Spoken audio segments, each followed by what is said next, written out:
Hi there and welcome. Jonathan here. These talks are offered freely so that no one is ever denied access to these practices. Your support makes a big difference.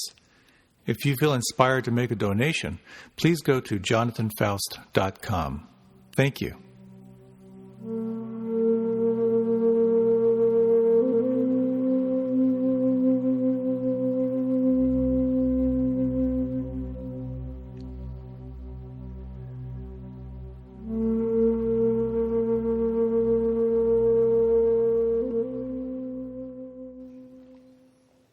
Last week I talked about inquiry, about the questions you can ask themselves and the impact they can have.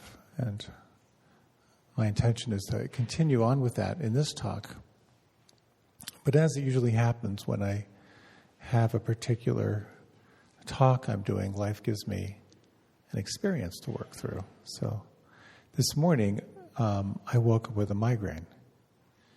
And I'm getting them a little bit less, but I've gotten them pretty regularly since I was about 6. And it's kind of a brainstem migraine. It just shuts down the whole CPU. And so when I woke up and I just felt that kind of like debilitating pain, my first thought was, oh no, I got to give a talk tonight.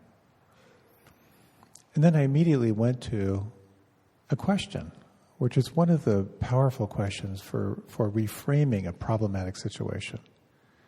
And I just sort of unconsciously went to it. And the question is, well, what's good about this? Or what could be good about this? And the reaction was so interesting, because it was like, my mind just said, oh, shut up. But I know when you hang out in inquiry, the first blush is oftentimes a rejection of the question. But then I thought, well, I get to practice. I get to practice being kind to myself. And so it actually colored my day, rather than, how do I nuke this thing? How can I nuke it while being kind? And so it's still there, but it's a little bit less. The questions you ask yourself are enormously powerful. And I'd like to talk about some very practical ways of how you can use the technology of inquiry. One is how you can use questions to deconstruct beliefs, to inquire as to what you're believing is really true. You can use questions for making decisions, very pragmatic decisions. There are questions you can use for solving problems that sort of make you think about your problems from a different perspective. And where inquiry leads is kind of beyond sort of the pragmatic to techniques that help you to turn attention back toward the source of who you are. There are questions that can guide you from this conceptual world we live in to an experience of the non-conceptual or the non-dual. So what I'd like to do is to basically tell you a little story, give you an example of how it works, and then have some time for you to try it on and see if there's anything of value for you.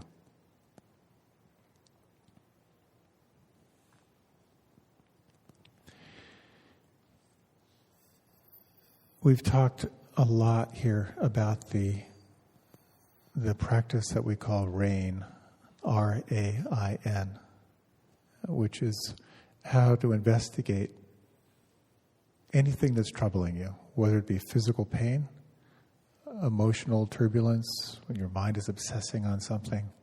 How do you actually turn your attention toward what's happening in a way that you can see more clearly into it? And of course, the elemental questions that make up mindfulness are, what is happening right now? That question leads to wisdom. It's piercing through your story, your embellishment, your preference to the reality of what's happening. And the second question, can I be with this? which is the question that sets the field for compassion or presence. So that's kind of the foundation. And you can ask yourself those questions at any time. What's happening right now? Is it possible for me to be with this? So I was working once with a mother whose son was about to go off to college, the last of her kids. It was something that she'd been waiting for a long time. But also something that she realized she had a huge amount of anxiety around this, but she didn't really know what the anxiety was about. So we went through this process of RAIN. The R is sort of recognizing or realizing what's happening. And for her, she realized, my son is leaving home and there's something unsettling about it. So she kind of had a sense of what that was. The A of that acronym is to accept or allow. And that's really just asking yourself, okay, can I be with this? Can I make room for this? And when I asked her that question, she said, yeah, I want to see into this. I want to see what this is all about. Now, the I stands for investigation, or being intimate with the experience. So it's about moving from your story to how your body holds that experience. And that, of course, is a very rich place to pay attention. So as she began to describe what that felt like inside, she could feel a heaviness, in her chest. She could feel a little tension in her belly. And as she continued to describe it, she began to realize that there was some sadness. It felt like sadness. And the more she described it, the more she realized, there was a lot of grief in there too. And she kind of made room for that. And the N part of the equation in the new updated version of RAIN is to nourish that feeling. And so she just brought a sense of kindness, a sense of compassion to that feeling, and she could begin to feel it shift. Now, you can also use this practice to deconstruct the story that you have going on at that time as well. So while she felt this sadness and some grief, I asked her, I said, what story are you believing right now? What would you say is the core belief that you have about this situation? And it took her some time, but she said something along the lines of, I believe that I have nothing to offer the world. I believe that I'm not good enough. And that became a point of inquiry for us. So when you can identify a core belief regarding any particular situation where you're caught, there are some questions you can ask, and they're articulated quite beautifully by Byron Katie, who's got a whole body of work around this. But when you know what that belief is, you ask yourself, is it true? And the second question is it really true? Because the first response is, of course it's true, because I believe it. And quite often, we're very identified with our beliefs. And if I might be in conversation with someone who we're exploring this, I'll oftentimes say, with your permission, I'm going to nail you to the wall. Do you absolutely know beyond a shadow of a doubt that belief is true? And oftentimes it's sort of like a little crack in the wall, like, 99% of the time I believe it, but I don't absolutely know that it's true. So when you have a sense that what you're believing might not be true 100% of the time, the next question is, what's it like when you believe it? Or how I like to ask is, what's it like inside when you think that thought, when you believe that thought? And so I asked her, what's it like when you believe that you have nothing to offer the world, that you're not good enough? And she could quite easily begin to identify the sort of a black hole inside, the sense of being small, of shame, of feeling tiny in this huge world. And so we practiced investigating it, being intimate with it, and nourishing that. So some of the questions were, well, what if you could hold that with some sense of kindness or compassion? How does that move or shift? And she began to feel that tight, small place kind of open up a little bit over time with some empathy and with some compassion. So as you are deconstructing beliefs, first you identify the belief, you ask if it's true. You ask if it's really true.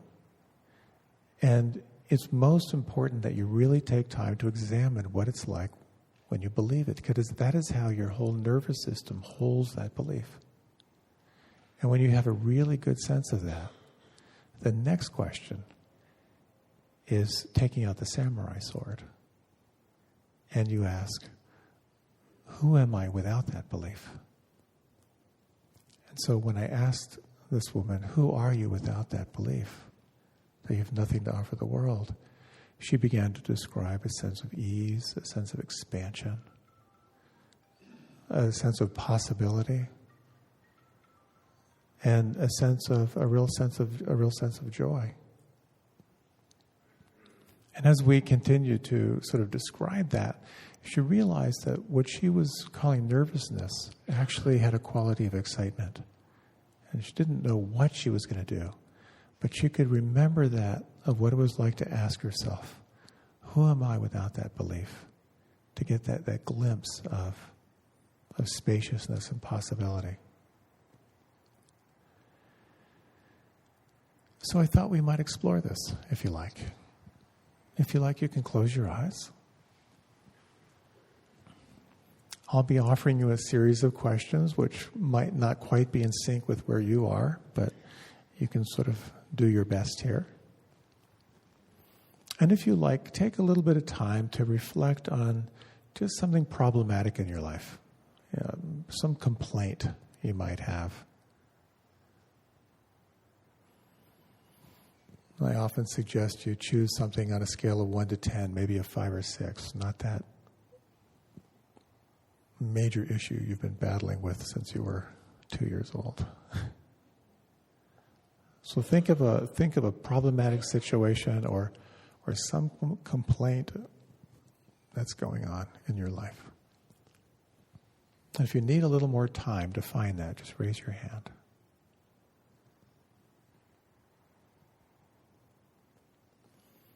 Now, if you could imagine just visualizing that situation, visualize that scene, and make it as detailed as you can, as specific as you can. And just recognizing the dynamics of this. Who is here? If there's any auditory information, any words or tone of voice that's part of it. And just sense what it feels like inside. And as you recognize or realize the situation, you might ask, can I be with this? Is it okay if I be with this? If not, you might select something different. And if so, let yourself begin to investigate with a sense of real intimacy. What does it feel like inside when you think of this situation? How does your body hold it? Can you locate that feeling or those sensations inside and just make room for them?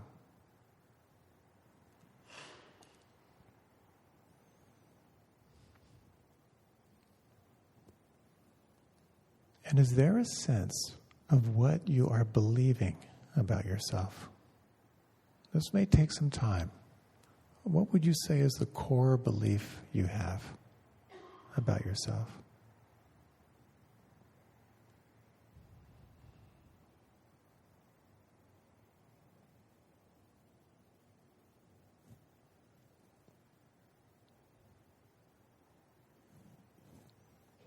When you have a sense of that belief, you might ask yourself, is this belief true? Do I know this to be true?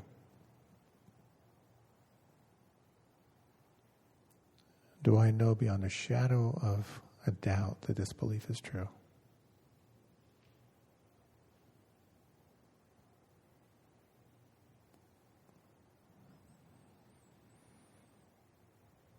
And now you might investigate, what does it feel like inside when you believe this belief, when you think these thoughts? What is your experience like? How does your body hold this thought?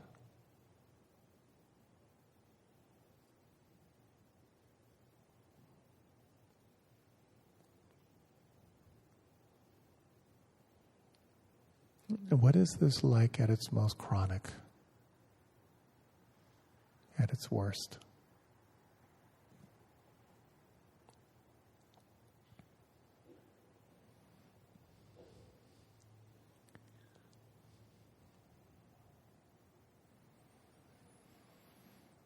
And when you have a sense of this, just an intuitive sense of what this belief feels like, what your life is like when you believe it, and really paying attention to this felt sense experience. Who are you without this thought? Who are you without this belief? How would you describe this to someone?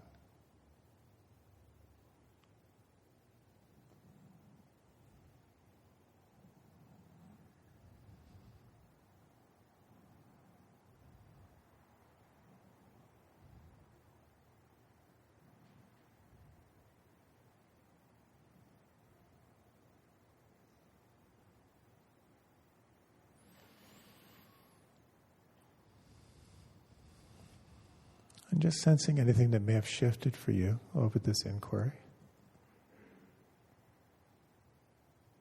And then if you like, you can deepen your breath and feel free to remain with your eyes closed, or if you like, you can open your eyes.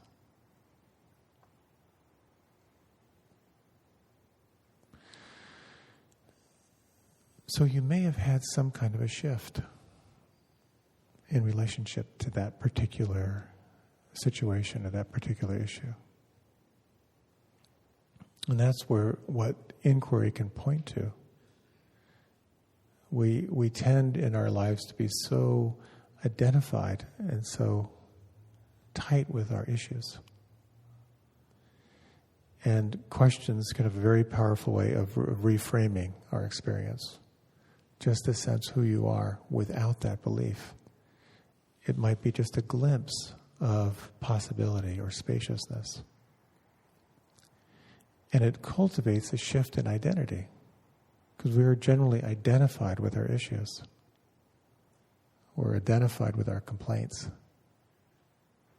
And when we can turn our identity toward who we are as the awareness of this, it can be quite powerful.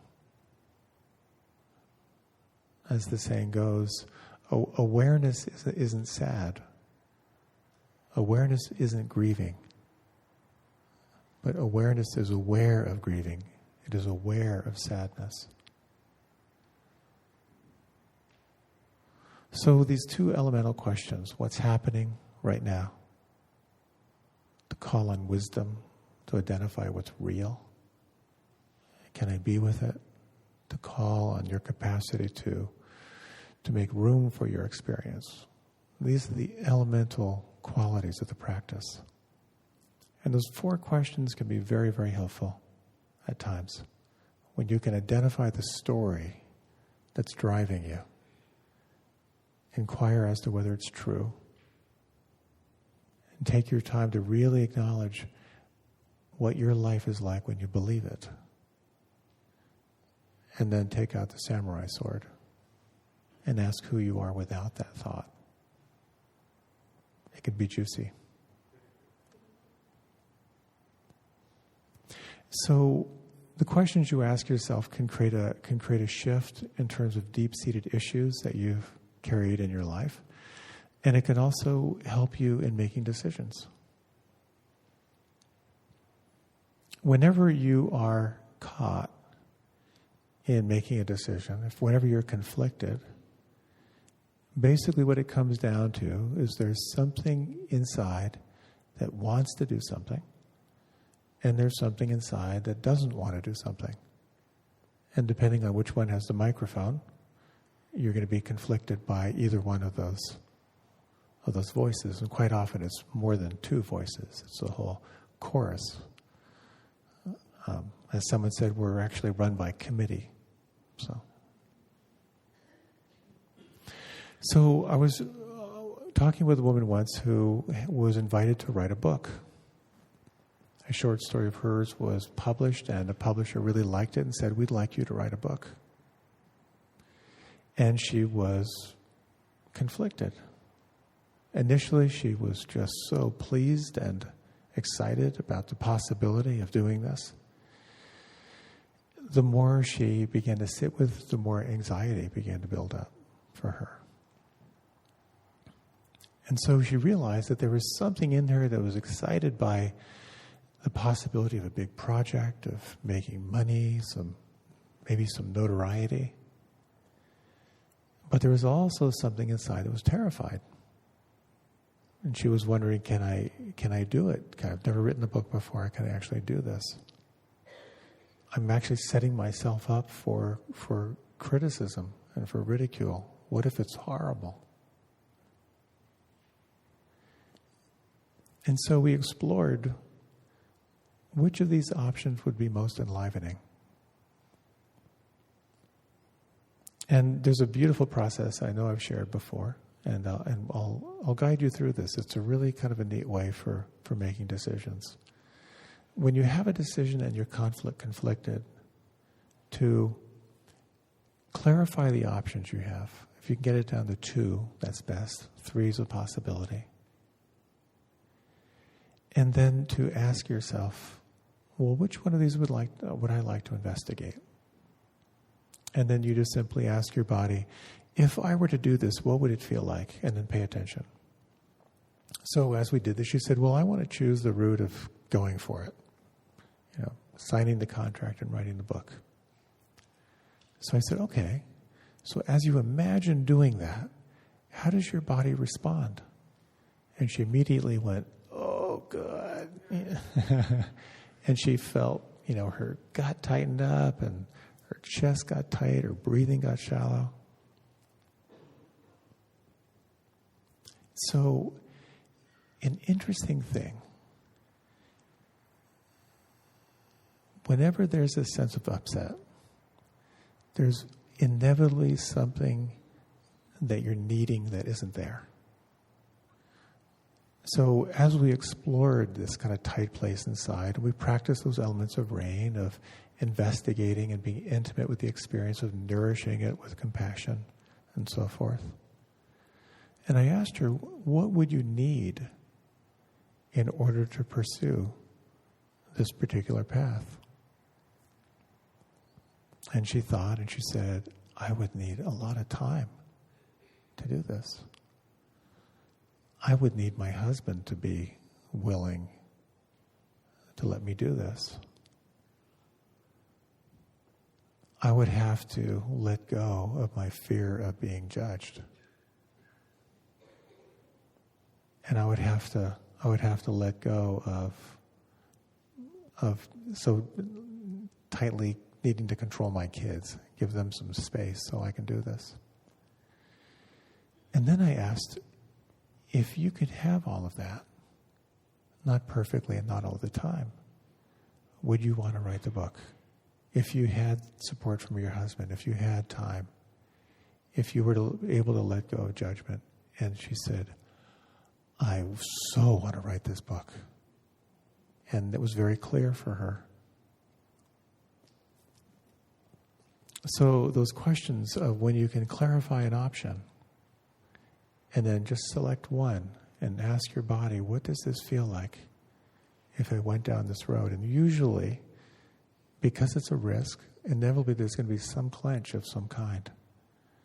But then to really ask, what does this need? And pay attention to that. Sometimes it can be quite helpful.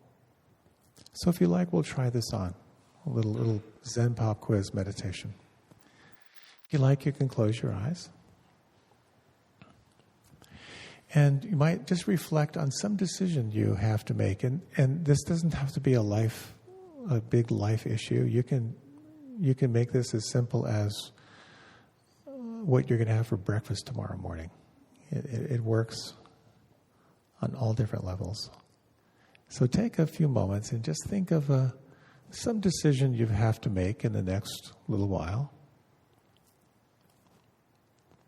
And if you can't think of one, you can make one up just for the exercise.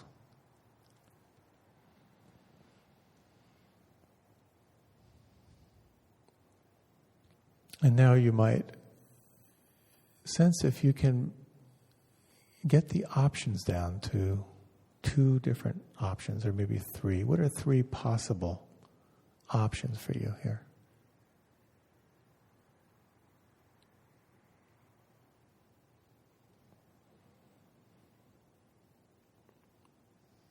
And you might select one of those options, doesn't really matter, and ask yourself, if I were to do this, how does my body respond? And just pay attention to the felt sense, how your body holds that. And just say hello to that. How intimately can you feel how your body responds?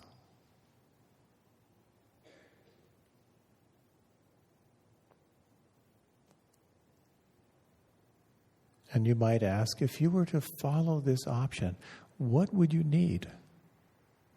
What would you need?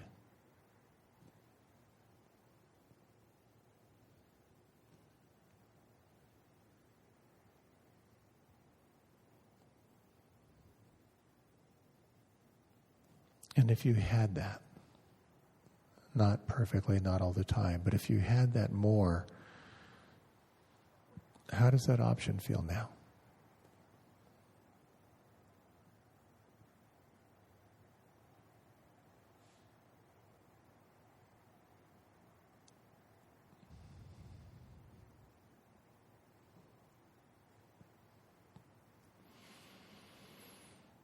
And if you like, you can deepen your breath and feel free to open your eyes, or you can remain with them closed.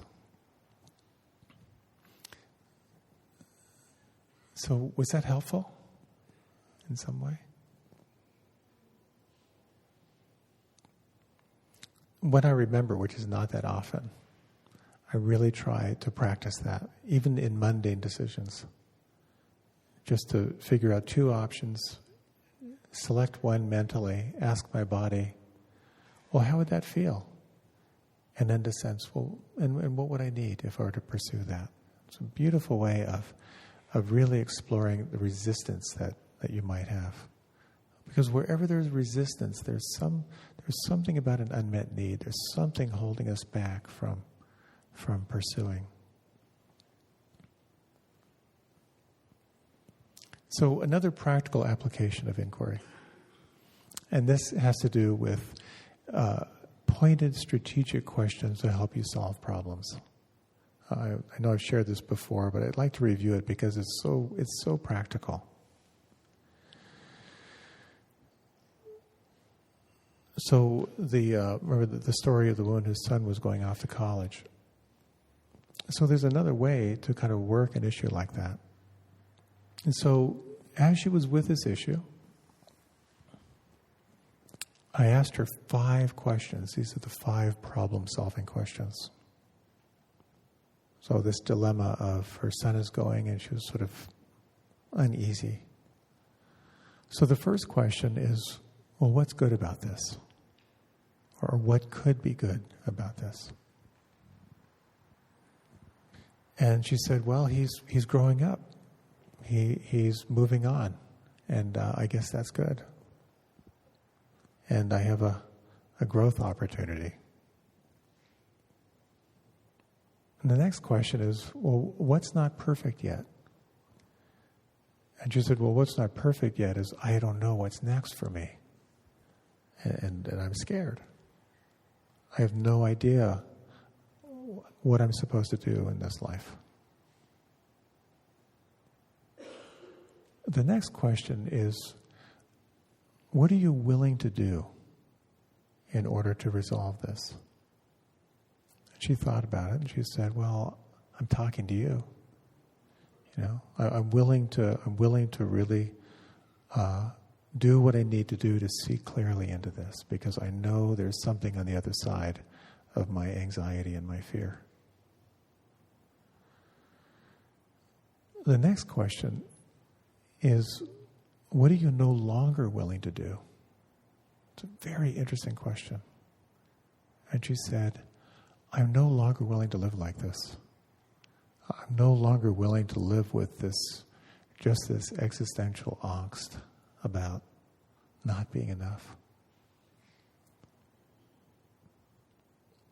And the next question is the really radical question. And that is, how could you resolve this situation and have a great time doing it? It's an outrageous question. But again, your mind can't not go there. And she said, well, maybe it's time to try new things. You know, maybe I could just really give myself permission to fail and actually go out there and really have fun failing at stuff that I've always wanted to do. And she began to get kind of excited about it. These 5 questions are very, very powerful because they force what we call a reframe. You're looking at it from one perspective. You know, so it's nothing but a complaint. What's good about it? First response guaranteed will be nothing. But when you hang out in the question, something will begin to emerge. What's not perfect yet forces you to reframe the situation into a sense of what would be ideal. Again, you can't not do it. You begin to turn your attention toward some preferred possibility. What are you willing to do speaks to that which you are willing to commit to, which is very reinforcing. And the next question of what are you no longer willing to do, I've always found there's some power in there. There's usually a sense of like, I'm no longer willing to live like this. And there's a lot of juice in that. And then the last question, how could you resolve this and have a great time doing it? It actually is a very powerful reframe because it opens up the possibility of who you are not identified with the fear, but who you are learning, creating, developing mastery, exploring. So if you'd like to try it on, we'll give it a go. So again, you can close your eyes and bring into mind a situation where you might identify it as problematic. Again, maybe a complaint in your life or something's not working. And we'll explore these questions.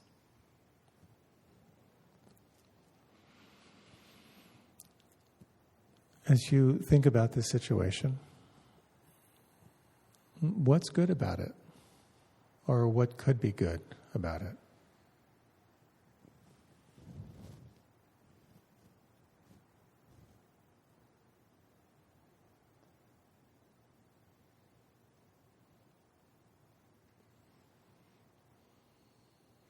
And what's not perfect yet? What's not perfect yet? And you might imagine with these questions, maybe you're describing your response to a friend, as if you're speaking to a friend. What's not perfect yet?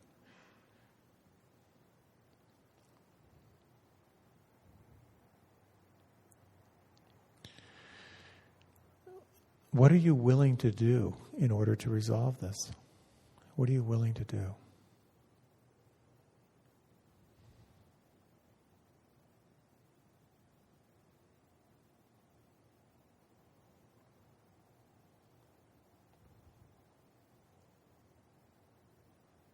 And what are you no longer willing to do in order to resolve this?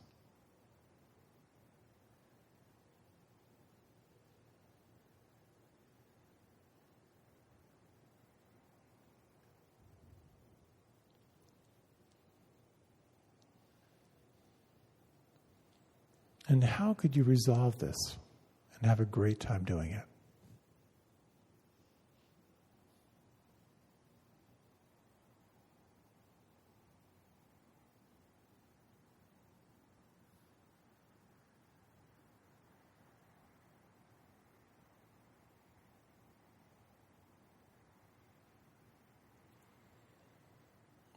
And just reflecting on anything that might have shifted in relationship to this particular issue. And the possibility of finding a solution that feels wholesome.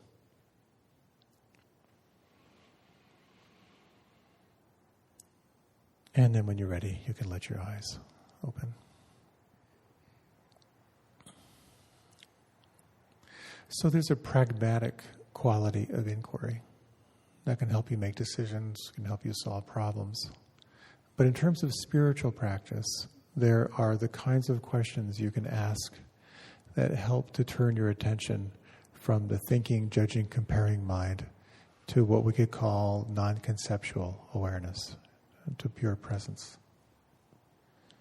It's somewhat of a challenging practice, but we've all had moments where we're just simply present without a comparing, judging mind dominating.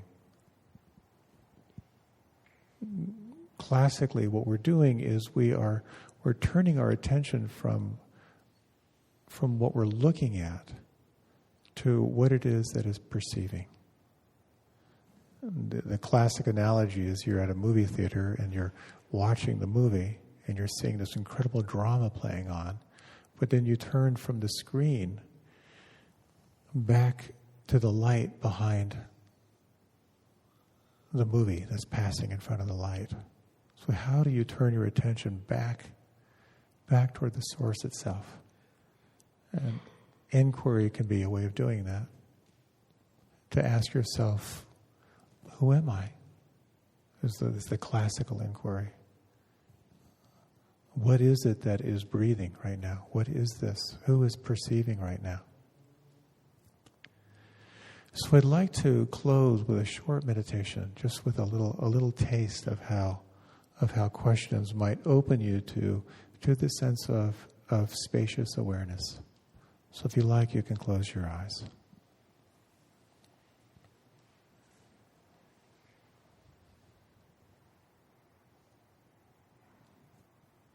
I'd like to invite you to just to sense for a few moments here the space inside your body. And can you feel or imagine the space between your forehead and the back of your head?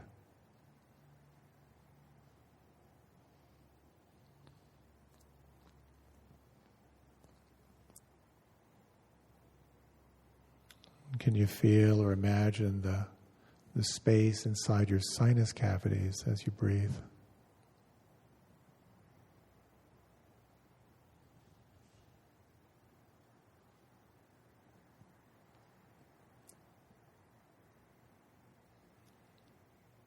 Can you imagine or feel the space inside your thumbs?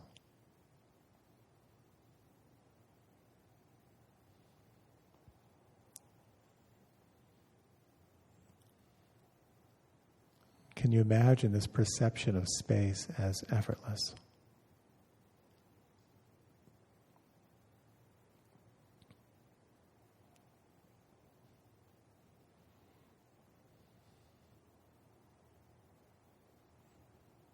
Can you feel or imagine the space between your navel and your spine?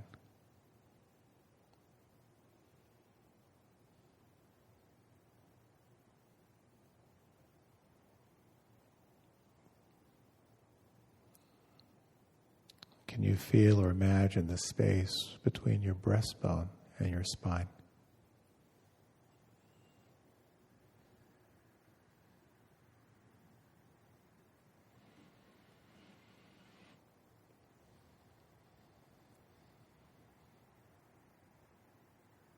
Is it possible to imagine the space inside your body?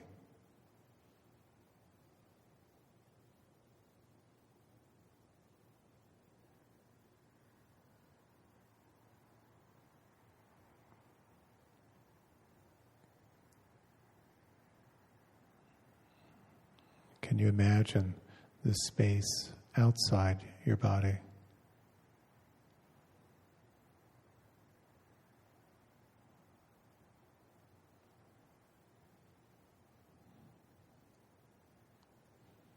Is it possible to imagine the space inside your body and the space outside your body as one continuous space?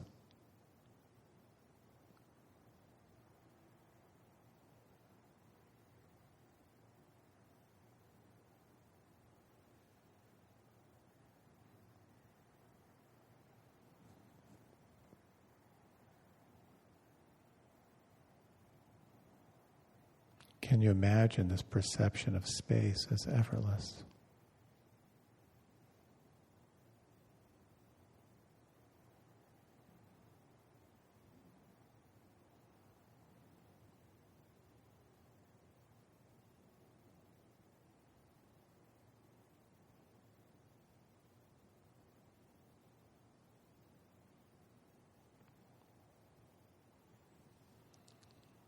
Can you imagine relaxing even more into this sense of space?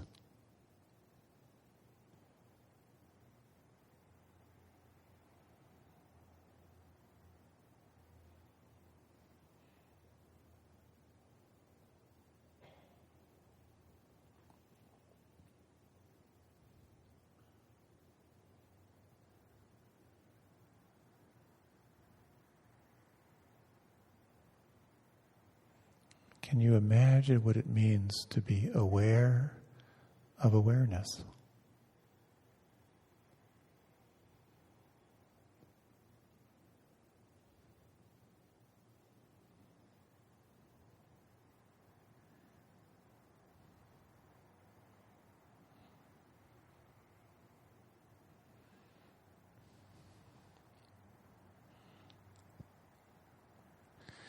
You might now gently deepen the breath and just sense the quality of presence in this moment.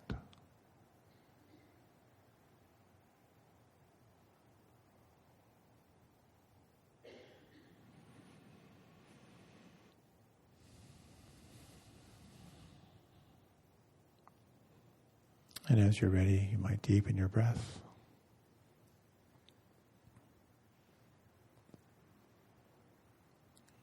And when you're ready, you can let your eyes open.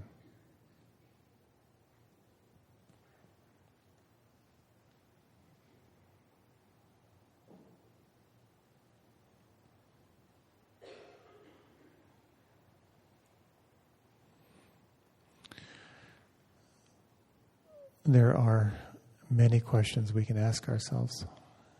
And the questions you ask yourself at any time can be quite skillful.